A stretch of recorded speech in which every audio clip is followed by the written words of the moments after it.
Pessoal, bem-vindos de volta aos nossos modelos multinível. Hoje o nosso assunto é regressão logística multinível.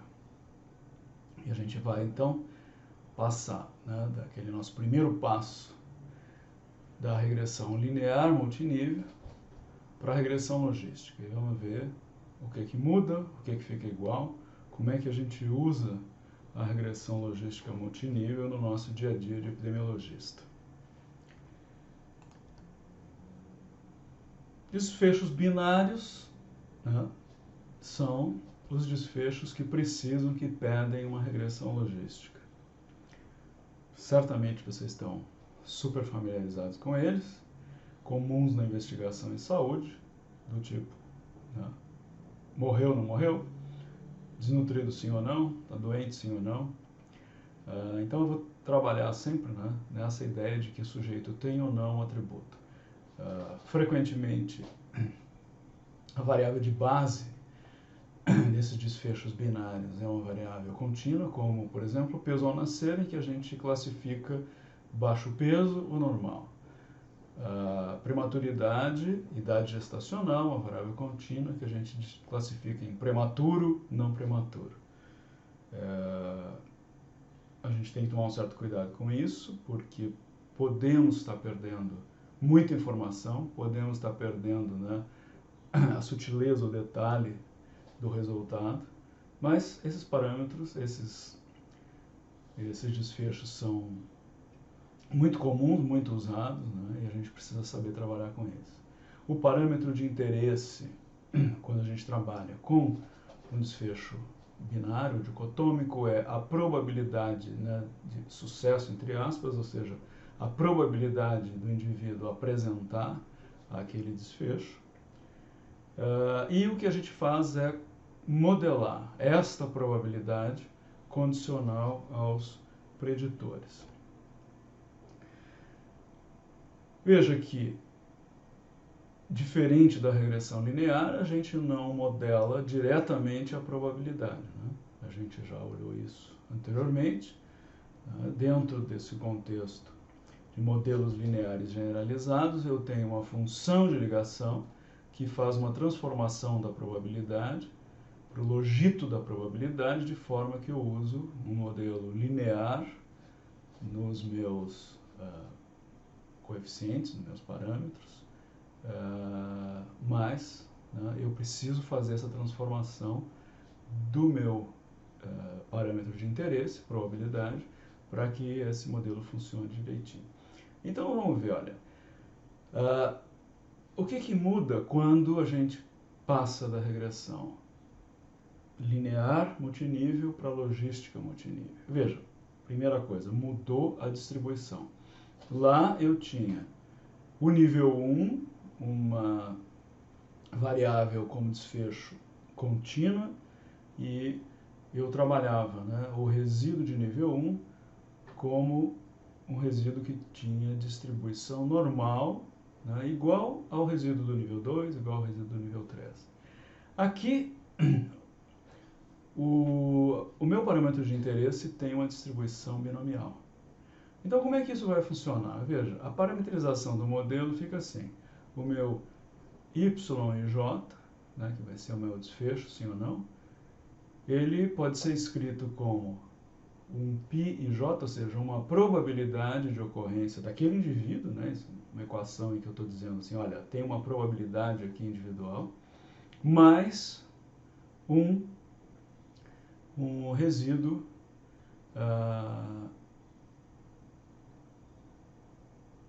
do nível 1, que é esse erro, essa diferença entre a probabilidade observada e a probabilidade individual real. A gente não tem medidas diretas disso, mas é uma maneira de eu escrever essa parametrização. Então veja que o meu y e j tem uma distribuição binomial.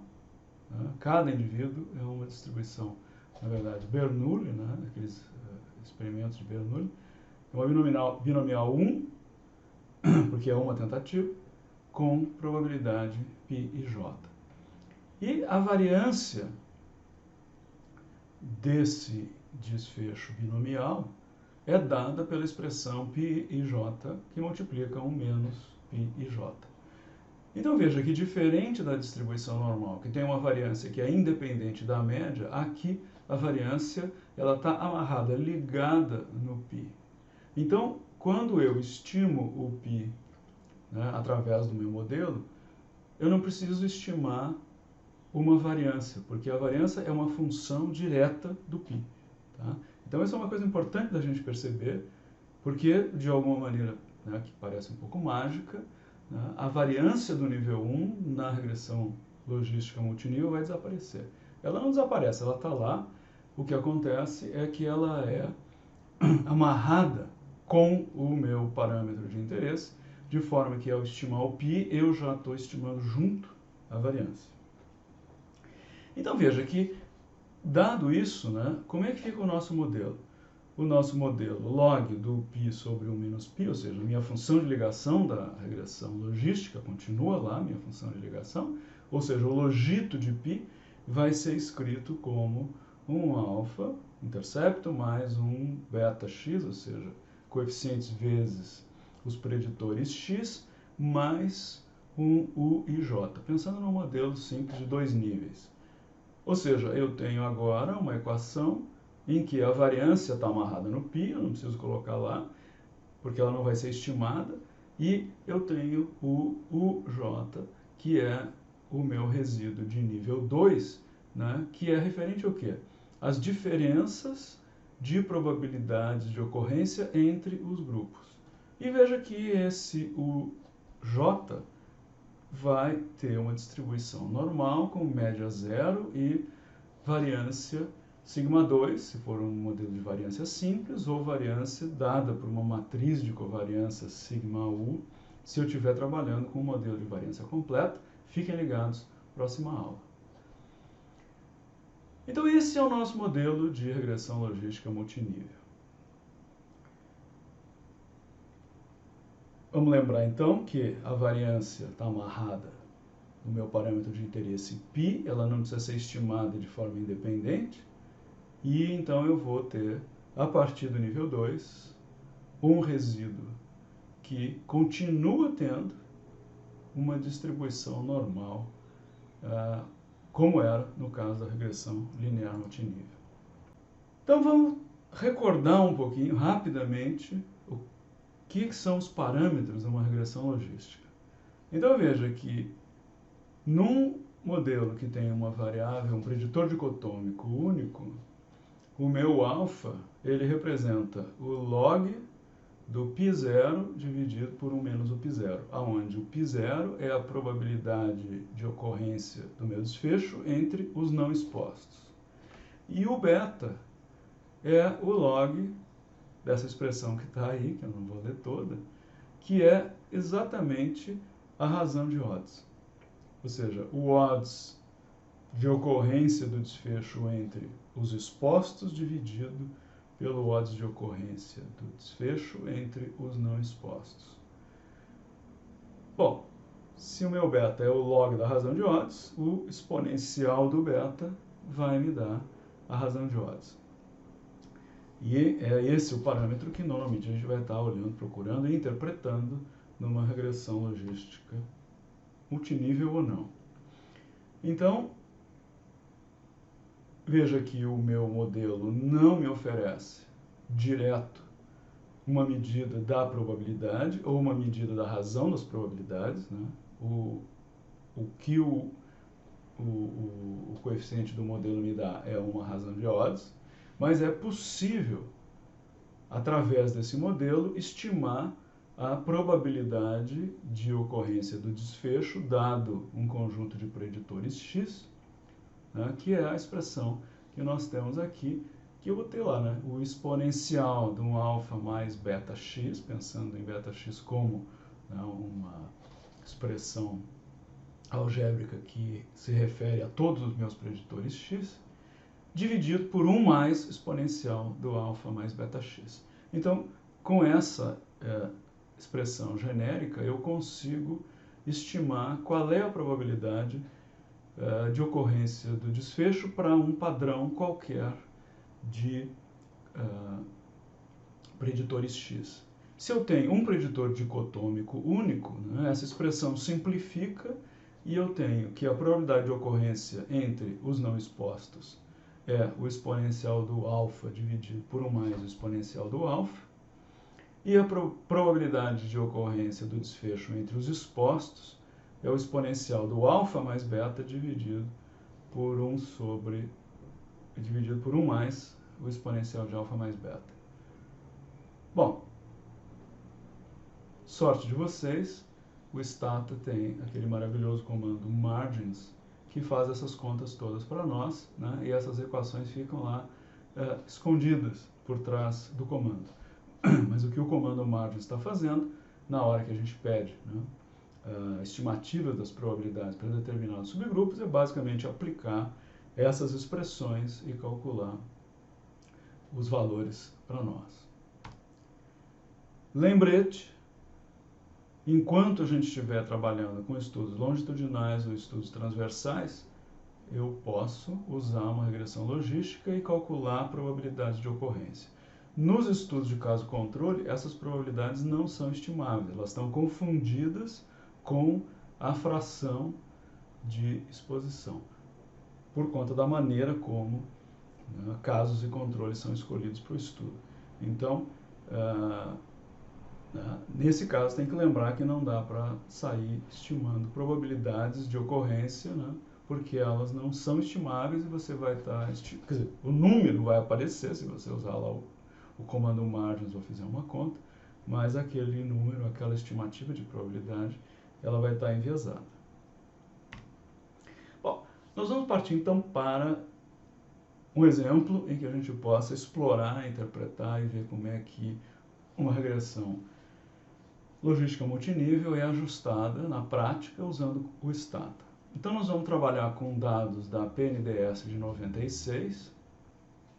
Então eu tenho nesse caso aqui 3 níveis para estruturar o meu modelo. A criança, né, a minha unidade de observação, o domicílio onde essa criança vive, visto que tem mais de uma criança por domicílio, então a gente está querendo levar em conta essa estrutura domiciliar como um outro nível da minha estrutura de dados, e o município, que é onde esses domicílios se organizam. E é onde o IDH, né, é o nível onde o IDH é medido. Eu poderia pensar em incluir outros níveis nesse modelo.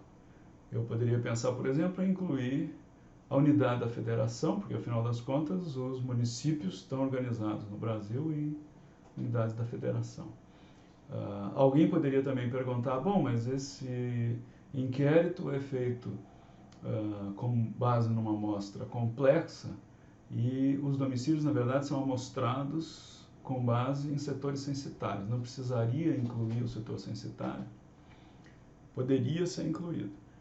O problema, o que eu não quero, né, é começar a colocar níveis demais, de maneira que fique uma estimação muito complicada, né? A gente tem que tomar cuidado com isso, com esses modelos multinível, porque as estimativas são muito complexas, né, as estratégias de estimação, e então a gente tem que ser econômico nesses modelos. Então, eu coloquei aqui 3 níveis que são os essenciais para nós. A falta do nível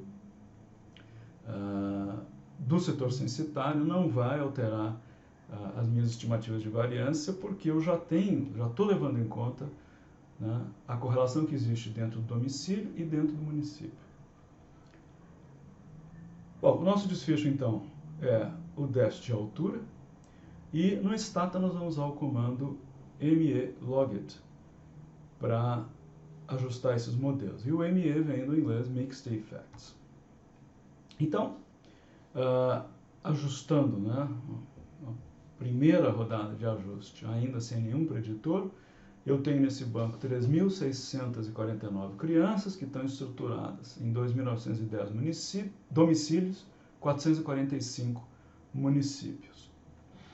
É importante a gente olhar essa estrutura cada vez que a gente começa a trabalhar com um banco de dados para entender, né, como é que é a distribuição. as minhas unidades de nível 1 nas unidades de nível 2 e 3. Então veja que eu tenho um número relativamente pequeno de crianças por domicílio, em média, porque a gente sabe que o tamanho das famílias brasileiras tem diminuído bastante. Então veja que a média é 1,3 crianças por domicílio, variando de 1 a 5. Então, já nos acende um certo alerta aí para a gente ficar de olho nesse modelo, para ver se as estimativas de variância de nível 2 de domicílio vão estar razoavelmente precisas, ou se eu vou estar tendo uma estimativa com variabilidade muito grande, que possa estar indicando uma instabilidade desse modelo. No nível do município, veja que eu também tenho um número relativamente pequeno de unidades. O que acontece é que a seleção de domicílios é baseada em setores censitários. Esses setores censitários não são agrupados, não são escolhidos dentro de municípios, e dentro desses setores censitários eu posso ter poucas crianças. Então veja que mesmo dentro do município, a minha amostra não é muito grande. Então vamos olhar com cuidado as estimativas de variância do nível 2 e do nível 3 nesse modelo. Bom, ajustamos o nosso modelo e, por enquanto, sem nenhum tipo de preditor, nós vamos estar estimando, vamos dizer, essa prevalência geral de déficit de altura na minha amostra, que ao usar o comando margins, e aí é o uso mais simples possível desse comando margins, é só escrever margins e sai lá para mim a estimativa de prevalência para todo mundo junto. Eu tenho lá uma estimativa de 12,6%, com um intervalo de confiança de 11,1 a 14,1. Se eu ignorar toda a estrutura hierárquica dos dados e eu usar lá um CI prop, eu vou ter 12,8%, com intervalo de confiança, veja, um pouco mais estreito, mas não muito, de 11,7 a 13,9.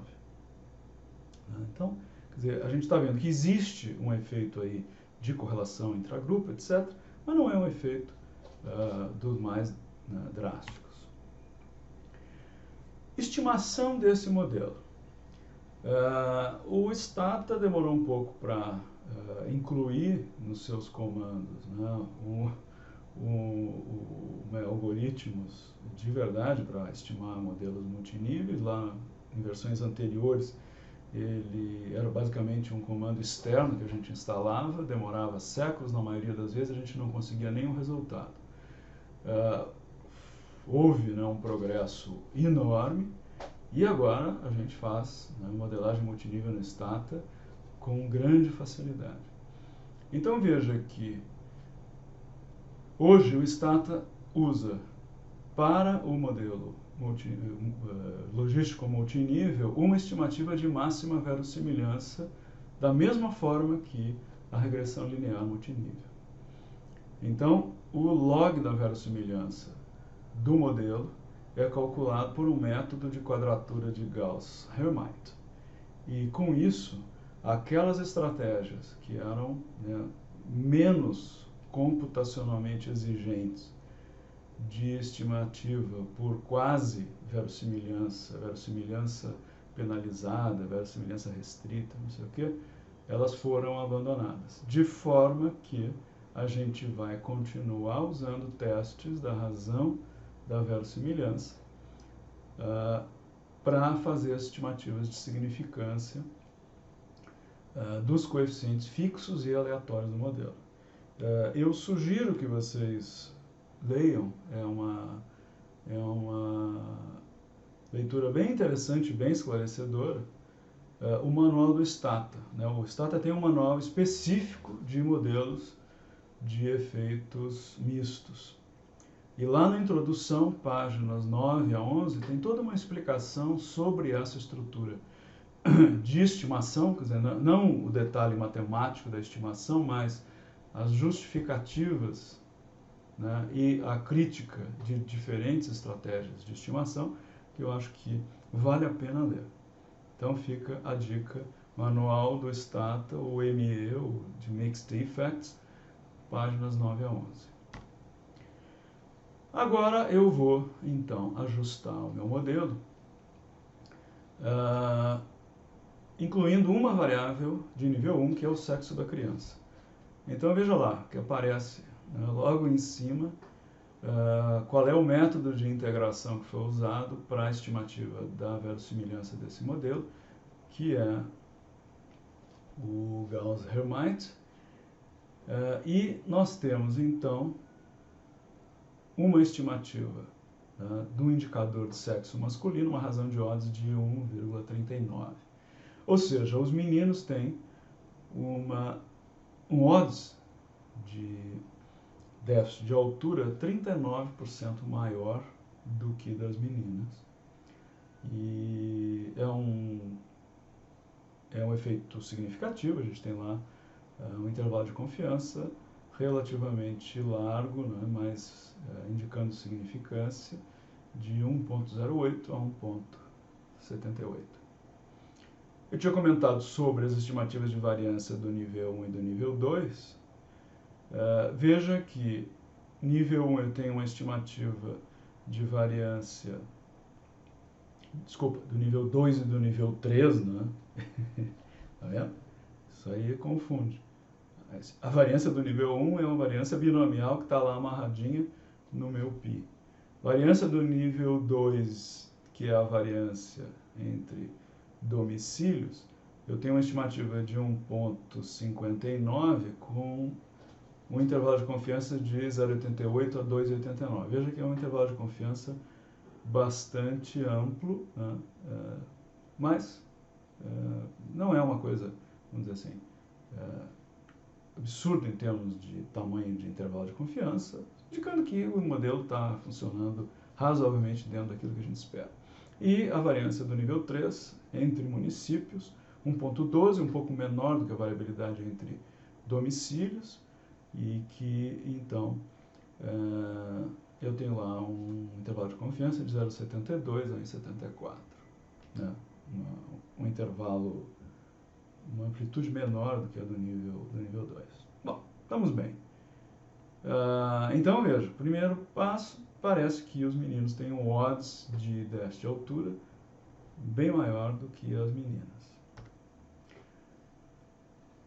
Vamos fazer o teste da razão das verossimilhanças, mesma estratégia de antes. Então, o que nós vamos fazer? Tem a sequência de comandos aqui, em que nós vamos ajustar o modelo com o parâmetro que me interessa, vou guardar a verossimilhança, vou ajustar o modelo sem o parâmetro que me interessa e fazer o teste da razão de verossimilhanças, né? Neste caso, eu tenho 1 grau de liberdade, porque é uma variável dicotômica, sexo masculino sim ou não, e eu tenho então um valor do Q quadrado de 6,84 com 1 grau de liberdade, que me dá um valor P de 0,0089, muito parecido com o teste de Wald. Então, como é que nós vamos interpretar este resultado? Razão de odds 1,39, intervalo de confiança 1,08 a 1,79, significativo, e eu posso então estimar, visto que esse é um estudo transversal, as prevalências de déficit de altura para os meninos e para as meninas. Então, usando o meu comando margins, e aí eu chamo a atenção de que na hora de ajustar o modelo, é importante indicar que essa variável sexo masculino é uma variável categórica, né, com o i ponto, que se eu não colocar o i ponto, o Stata depois diz que essa variável sexo M não pode ser usada no comando margins. Então, fazendo isso, eu tenho lá uma estimativa de 11,2% de déficit de altura para as meninas e 13,9% de déficit de altura para os meninos.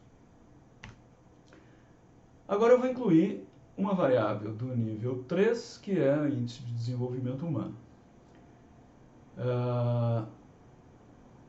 Na nossa amostra de municípios, o IDH varia de 0,31 a 0,83. Né? Esse é um indicador, um scoring que quanto maior o número, melhor. Vocês têm ali a distribuição do IDH. Ela é uma distribuição meio esquisita, né? Eu tenho uma coisa quase que bimodal, com dois grupos de municípios. Uns municípios concentrados lá na volta do 0,8 e um número considerável de municípios, menor, mas está lá, concentrados na volta do 0,4. Né? E no meio do caminho tem também, mas assim, uma coisa meio concentrada nas pontas. Né? Bom, a gente sabe que a gente não tem nenhum tipo de pressuposto, né, ligado ao preditor. A única coisa que é importante é eu assumir que o efeito do meu preditor, se eu uso ele como um preditor contínuo, que ele tenha, né, uma associação aproximadamente linear com o meu desfecho. No caso aqui, seria uma associação razoavelmente linear com o logito da probabilidade de déficit de altura. Bom, o que é que o resultado está me dizendo? Eu tenho lá uma razão de odds 0,01 indicando que um aumento no IDH reduz enormemente o déficit de altura. Difícil de interpretar, não é? Eu acho. Eu acho bem complicado. Porque uma unidade do IDH, na verdade, é mais do que a variação que eu tenho entre o pior município e o melhor município. Então, nós vamos fazer uma transformação de escala nesse indicador do IDH. Eu vou multiplicar ele por 100 de maneira que cada um ponto de IDH passe a ser um ponto percentual nessa escala. Bom, usando o IDH transformado, eu tenho agora uma razão de odds de 0,95, muito mais fácil de interpretar. Né? Então veja que a cada 1/100º de ponto do IDH a mais, eu tenho, né, uma redução de 4%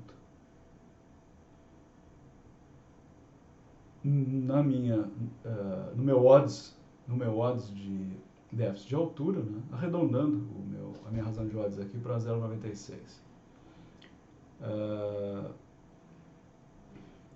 Veja que quando eu olho, né, tendo incluído uma variável de nível municipal, a variância de nível municipal caiu bastante, de 1,12 para 0,59. Então veja que, de novo, né, guardadas, né,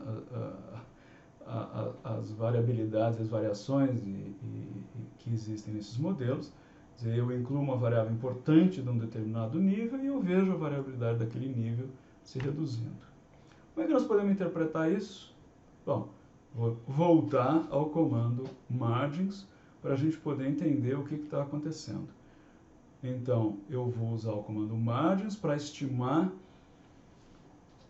o efeito do IDH em alguns pontos específicos. Então, eu escolhi pontos do IDH vezes 100, né, de 30 até 80, pulando de 10 em 10. E depois o comando margins plot gera esse gráfico lindo para mim.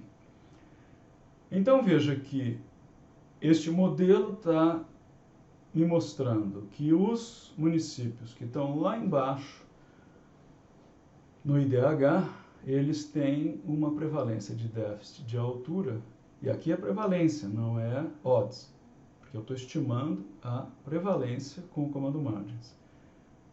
Uma prevalência acima de 25%, que cai, né, a pouco mais de 5% para aqueles domicílios com um IDH na volta de 0,8. Então, veja, um efeito, né, super importante, uma grande diferença entre os municípios com baixo IDH e alto IDH. Bom, de novo, né, nós temos, ao fazer essas análises, que pensar em qual é a lógica, qual é o meu modelo conceitual para essa análise, para esse modelo. Eu estou criando o efeito bruto do IDH, eu quero controlar o IDH para preditores individuais ou domiciliares. O IDH é um indicador composto de uma série de coisas, então eu vou querer controlar para variáveis que de uma certa forma contribuem para a formação do IDH. Eu quero testar algum tipo de interação entre características da criança do domicílio com o IDH. Então veja, eu tenho uma série de questões que eu preciso resolver. Eu não vou aqui aprofundar essa questão, a gente está interessado hoje em apresentar um modelo, mas para lembrar que, né, o modelo conceitual, a pergunta de pesquisa, né, precisa estar muito clara na hora de ajustar esses modelos em que eu estou misturando, né, determinantes de nível municipal, determinantes de nível domiciliar e determinantes específicos da criança. Bom, eu vou aqui ajustar alguns preditores domiciliares. A renda per capita, o domicílio como uma variável contínua. Eu vou incluir um indicador se a mãe tem 4 anos ou mais de escola, né? Sim ou não. Um indicador não tem geladeira. Então, sim é não tem geladeira, não é tem geladeira. E vou olhar o que acontece com o efeito do IDH. Então, veja, o efeito do sexo continua lá, né? Eu ainda tenho lá uma razão de Ose de 1,35, a renda per capita uma razão de Ose de 1,22,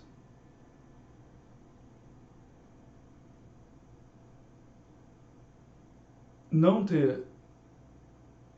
ter geladeira, né, com efeito grande, uma razão de Ose de 3,44, e educação da mãe com um efeito importante também de 0,52.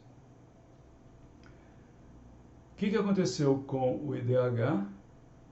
Houve uma redução no efeito do IDH para 0,973, indicando que, ao ajustar para esses indicadores domiciliares, o efeito do IDH se reduz de maneira importante.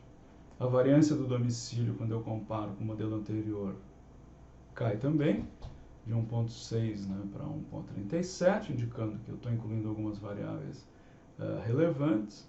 E só uma nota, né, sobre a renda per capita, é que aparece com um coeficiente como risco, né, ou seja, mais renda, maior odds de déficit de altura.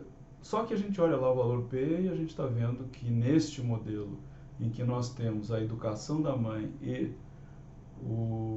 a presença, né, de uma geladeira em casa, a renda per capita aqui não está tendo nenhum efeito importante, né? Ou seja, esse valor aí de risco, supostamente, não quer dizer nada.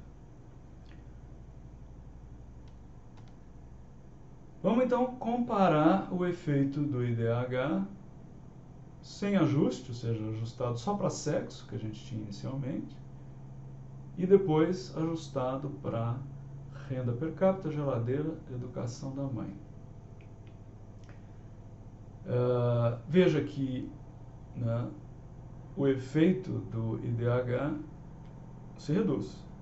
Eu agora tenho nos municípios com o IDH bem mais baixo, da ordem de 0,3, uma prevalência estimada, ajustando para aquilo tudo, de pouco menos de 20%, e os municípios com IDH mais alto, perto de 0,8, uma prevalência da ordem de 8%.